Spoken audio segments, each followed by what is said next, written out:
Good evening, everyone. My name is Robin Russell. I'm the interim dean of the Pamplin College of Business, and I'm so glad that you could join us this evening. I want to welcome you to the Wells Fargo Distinguished Speaker Series. This is a series that's the highlight of the academic year in Pamplin and across the Virginia Tech community. We only bring in really important people for the Wells Fargo Speaker Series. I just wanted to tell you that. This evening we are delighted to have Ty Breland, Executive Vice President and Chief Human Resource Officer for Marriott International. Marriott is the largest hotel company in the world. They have 700,000 associates and 8,300 properties across the world. So it's a large corporation. It's the best of the best in the hospitality industry. Marriott is also recognized as one of Fortune's 100 best companies to work for, and they're number one on Diversity Inc.'s top 50 companies for diversity. In fact, they've been number one so long that they've been inducted into the Hall of Fame for Diversity Inc.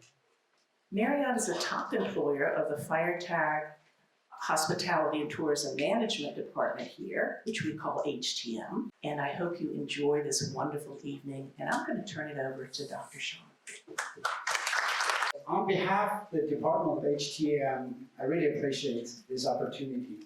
My name is Phil Xiang. I'm the Associate Professor and the Head of the Howard Feiertag Department of Hospitality and Tourism Management. Today I'm going to facilitate this fireside chat. So can you tell us a little bit more about how the Virginia Tech experience shaped your career path and life path in general? Thank you. Well, it's great to be here. I've been looking forward to this. And as I was reflecting on my flight here this morning, I stepped on this campus for the first time 30 years ago, which is hard for me to believe, and I can't believe I just had to say that out loud. But I had an awesome experience, and I had great faculty and awesome peers. But as I look back at sort of how did it shape my career, I think a big thing that Virginia Tech offered me was this sense of community. It's a huge school, 35,000, 37,000 students converge on this small town of Blacksburg. And somehow or another that works. It feels like family. And I felt like through all my years at Virginia Tech, my family just grew. I think another piece that's really stuck with me is the diversity. I grew up in the Virginia Beach area. When I stepped onto the campus, I got to meet people from a wide array of backgrounds with diverse mindsets and thoughts. And through that, I got to really appreciate others. I got to always learn new things from new people. And I just really cherish that piece. And then lastly, and I think it sort of describes us as Hokies, there's this passion and this tenacity and resilience that this university engenders in all of us. Our business is a fun business. Our business is a hard business. But you've got to have that resiliency and that grit to really be successful.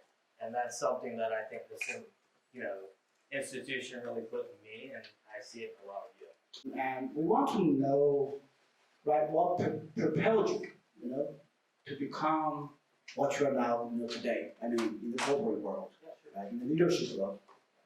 So I started working as I was finishing up my doctoral work, and I had interned with the consulting company, and I kind of stayed on in that space as I neared graduation and started to move into leaving Blacksburg. So I was doing a lot of assessment work for a government agency, and we would take over a whole floor of a Marriott. And we would turn all those rooms into offices, and we would do thousands of assessments. And through that process, I got to meet the staff. I got to meet several executives because we were actually doing this in Washington, D.C. And as I kept just thinking about the company, I was like, there's just something special about it.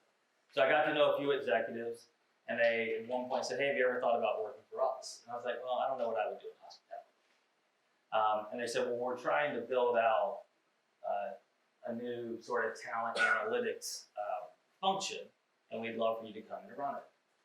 And so I stepped into Marriott really with very limited guidance on what my job was. And so I somewhat became a Swiss Army knife. for the company. And I worked on all things from mergers and acquisitions to helping some of our brands like the Ritz-Carlton become profitable. And I did a whole just array of different tasks. And all the projects kept coming back to people, but I really wasn't in sort of HR at the time. I was this floater through the organization. But through that opportunity, I kept just being curious about what's next. What block do I need to build on?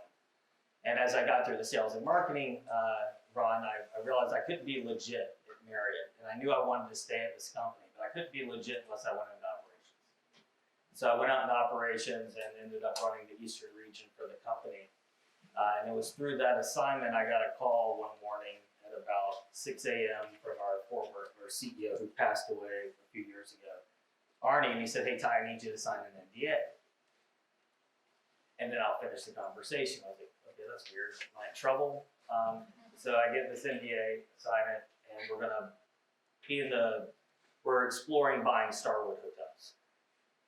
And so I came out of operations back in to lead that integration with Starwood. So all the people aspects of it. So that deal, we ended up closing that deal. Through that process, I got to really do one of the largest M&A transactions ever in hospitality. I learned a ton, and I realized that there was a place for me on this talent side with the company.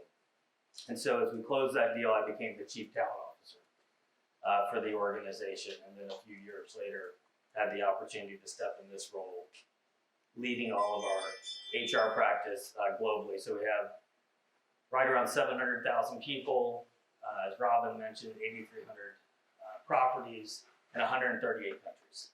So Ty, I want you to go into that and elaborate on the challenges and opportunities for the industry and for Marriott International as a company.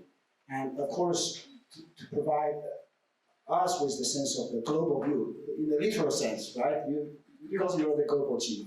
Yeah, sure. Thank you. So the pandemic, so this is February 21st, and I happen to be in Poland at the time, and my phone rings, and it's my wife. And she said, "You need to turn on the news." So I turn on the news, and this is where the second case just broke in Italy. While I'm on the phone with Susie, the phone beeps, and it's my head of security. And he said, basically, "Tyler, look, you need to get to the airport. We have a plane to pick you up. You're coming back." And all this stuff started unfolding. We started to see the pandemic happening in China, but it hadn't really jumped borders yet. And so when it jumped into Italy, it became real really quick. And we started seeing big group customers calling us, like Microsoft, IBM, McKinsey, pulling out their group business. So they started to cancel. The next day, most of the people that travel with us for leisure and everything else work for some of these companies. They all started to cancel their reservations. In 48 hours, we lost 90% of our revenue. You can model anything and everything. You never model losing 90% of your revenue. So we instantly had to go into a war room and figure out what are we doing. And it was a lot of learning opportunities in those moments. We first and foremost wanted to take care of our people. So myself and several of my peers got on the phone with every major CEO that we felt their business was going to do the opposite of ours. So think Home Depot, think Chipotle, McDonald's, a lot of the tech partners we have. And we called and said, "Look, we're getting ready to do some mass furloughs and layoffs. Can you capture some of our associates?" And so we built a portal, linked up with those companies, and we were able to pass a ton of talent back and forth. But as we started to realize this is a little bit longer term, we had to get creative. And luckily for us, we have these powerful brands. We have 150 million Bonvoy members. And we started looking at what we did have to play with, and we saw that our credit card business was going through the roof. So while no one could travel, but everyone was spending. And so we were able to use the revenues from the credit card coupled with some bond deals to really build a path for us until we felt like things could happen. So as we saw things progress and we saw us relaxing certain things and the vaccine became something real, overnight the business shot the other way, through the roof. And it's still on a climb. So while I know everyone's talking about a soft landing and a recession, the ironic thing for us is we're not seeing that in our data. We are still seeing the spend, and especially at the high end, you're seeing this opposite effect that occurred at the beginning of the pandemic. But what was good for us is that, and I think in any moment it requires leadership. And during that sort of darkest moment at Marriott, we really had our best leaders come together. And we were curious about what we could do. We were courageous about what we could do.